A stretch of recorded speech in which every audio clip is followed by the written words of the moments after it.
제가 조금 재밌는 간단한 걸 하나 좀 말씀을 먼저 드리고 금리와 관련해서 말씀을 드리고 가겠습니다.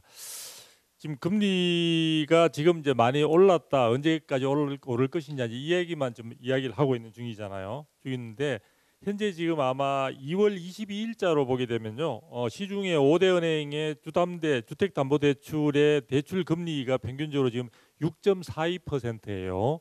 자, 그런데 현재 지금 우리가 기준금리는 3.50에서 멈췄다고 말씀을 드렸는데요. 지금 여러 가지 정부에서 기준금리가 계속 올라갔음에도 불구하고 시중은행들이 과도한 이익을 남긴다 이런 식으로 해서 사실은 대출금리가 오히려 지금 낮아지고 있습니다. 그건 아마 뉴스로 많이 보셨을 거예요. 그래서 지금 예금금리 그러니까 대출금리는 아까 6.42까지로 오히려 최고 8.12%를 찍었다가 지금 내려왔거든요. 내려온 상황인데 예금금리는 어떠냐면 여러분들이 아마 느끼실 겁니다. 한때는 예금금리가 뭐 신협이나 이런 데의 경우에서는 거의 6% 가까이 올라갔었는데 최근에 급격하게 떨어졌습니다. 그래서 지금 2월 22일자로 보게 되면요. 시중 5대 은행의 경우에는 예금 금리가 3.6%입니다. 자, 근데 이 부분을 원래 정부가 소비자 물가 지수, 즉 소비자 물가를 방어할 수 있는 최대 목표치를 얼마로 잡고 있느냐면은 3.5%로 잡고 있어요. 그러면 물가를 잘해야 3.5% 인상되는 선에서 막는데 지금 예금 금리가 3.5%예요. 그러면 내가 지금 당장 주택 가격에 대한 기대가 없으니까 내가 현금을 갖고 있으면은 나는 예금 금리에 대한 수익이 있는 거니까 나는 자산 관리를 굉장히 잘하고 있다라고 이야기할 수 있겠습니까? 아니죠. 왜냐? 내가 돈 갖고 있는 것은 물가 상승률을 감안하면은 정부의 의도대로 물가가 안정된다고 하더라도 나는 결국 본전치기만 하는 거예요. 그걸 잘 생각해 보시면은 거기에다 이자 소득세까지 내고 나면은 실질적으로 내가 가지고 있는 현금 자산의 가치는 매년 아주 물가가 안정된다고 하더라도 조금씩 손해 보고 있는 부분으로 연결될 수도 있다는 점 한번 생각해 보실 필요가 있을 것 같고요. 지금 아까 이제 뭐 규제 부분과 관련해서 지금 규제를 공급 부분에 대한 문제가 없는 식으로 지금 상당히 이 주택 시장에서도 관심사가 없어져 버렸죠. 그런데 그러면은 공급 부분에서는 향후 문제가 없느냐? 우리가 대선 과정에서 보게 되면요, 여야 가릴 것 없이 당시에 후보들이 모두 다 공급 물량을 엄청나게 쏟아내게도 내가 집권하면, 내가 대통령이 되면은 심지어 민주당 같은 경우에는 최대 350만 호까지 임대주택 포함해서 뭐 공급을 하겠다. 370만 호까지 나중에 이야기됐고 지금 현재 지금 윤 대통령 같은 경우에는 당시에 250만 호를 이야기했다가 얼마 전에 국토부가 거기다 20만 호 더 붙여서 270만 호를 공급하겠다고 이야기를 했죠. 그런데 그에 대해서 시장의 반응은 뭐냐면 아무도 그에 관심이 없어요. 왜?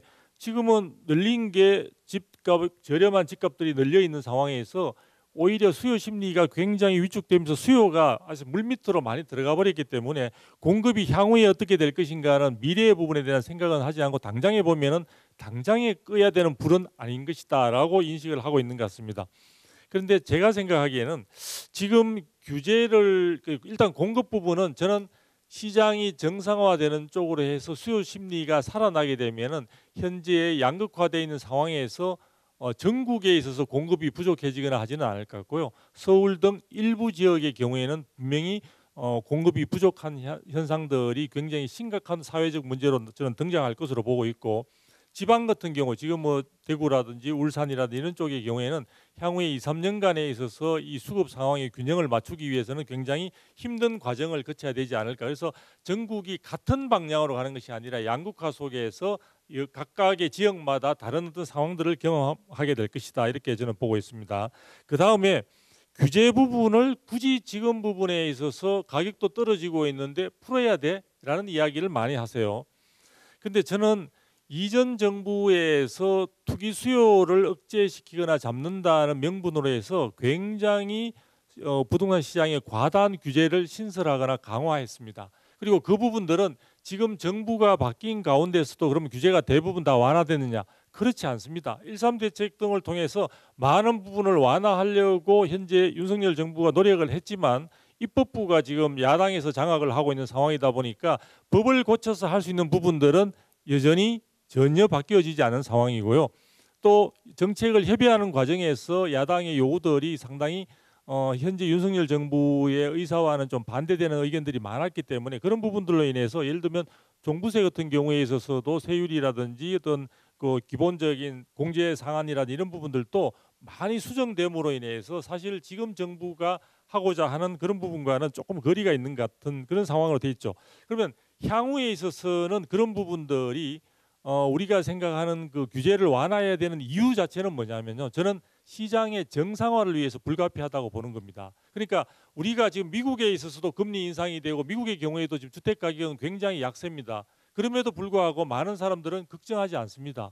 오히려 지금 중국 같은 경우에는 지금 상황에서 주택 가격이 너무 하락하니까 정부가 우리나라 돈으로 30조 원이나 되는 돈을 최근에 부동산 시장에 경기 회복을 위해서 투자를 하겠다고 한 바가 있습니다. 그런 걸 보게 되면 우리의 시장 자체는 금리에 의해서 자동적으로 반응할 수 있는 그런 체질의 부동산 시장이 아니라는 거죠. 아직도 굉장히 불필요하거나 과도한 그런 규제로 굉장히 첩첩산중으로 지금 덮여져 있는 그런 시장, 정상화되지 못한 시장이기 때문에 나중에 시장의 여러 가지 수요 심리가 회복되고 난 뒤에도 과연 이런 시장 자체가 정상적으로 작동하면서 수요 공급의 균형을 향해서 달려가는 그런 시장의 거래 질서가 형성될 수 있을 것이냐. 제가 볼 때는 현재의 상황으로는 기대하기가 쉽지 않다. 그래서 저는 그러한 정상화가 먼저 이루어져야 되기 때문에 지금의 수급 상황의 변화와 상관없이 일단 규제는 완화돼야 된다. 그리고 그와 동시에 또는 중장기적으로 볼 때 균형적인 시장의 균형을 위해서는 저는 시장 안정화가 돼야 되고요. 시장 안정화는 주택 가격이 상승하거나 하락하는 게 안정화가 아니라 가장 변동률이 최소화되는 주택 가격이 일정한 수요 공급에 의해서 균형점에 이르게 되고 그 부분이 큰 변동 없이 제가 볼 때는 플러스 마이너스 5% 이내의 변동률을 가면서 지속적으로 이루어지는 그러한 시장이 가장 우리가 이상적인 시장이 아니겠느냐. 그런 시장을 위해서 현재의 과도한 규제들은 당연히 지금의 수급 상황의 어떤 그런 가격의 변화와 상관없이 저는 완화되어야 된다고 생각을 하고 있습니다.